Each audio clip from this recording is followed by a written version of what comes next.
A fost odată ca-n povești, a fost ca niciodată, din runa mare împărătești, o prea frumoasă fată.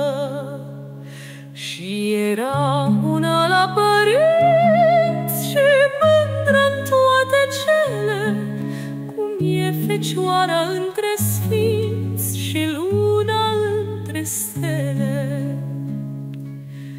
Din umbra falnicelor morți ia pasul și-l îndreaptă lângă fereastră unde-n colț luceafărul așteaptă.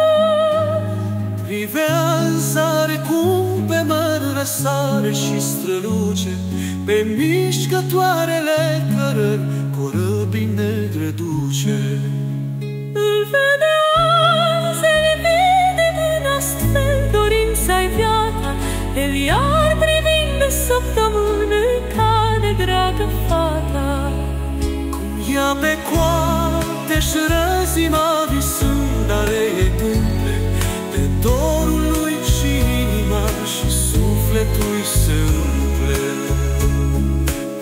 Și cât de vis aprinde el în nor și ca răsar, spre umbra negrului castel când ea o să-i apară.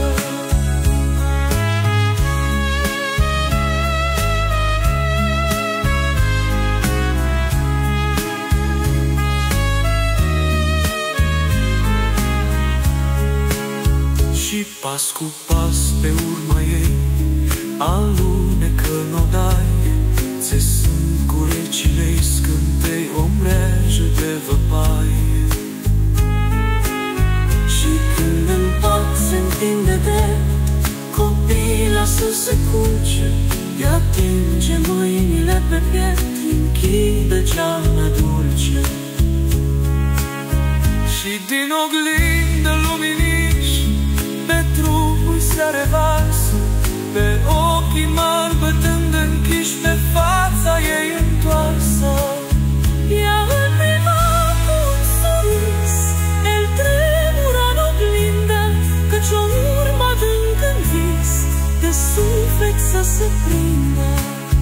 Iar ea vorbind cu el în somn, oftând din greu suspină.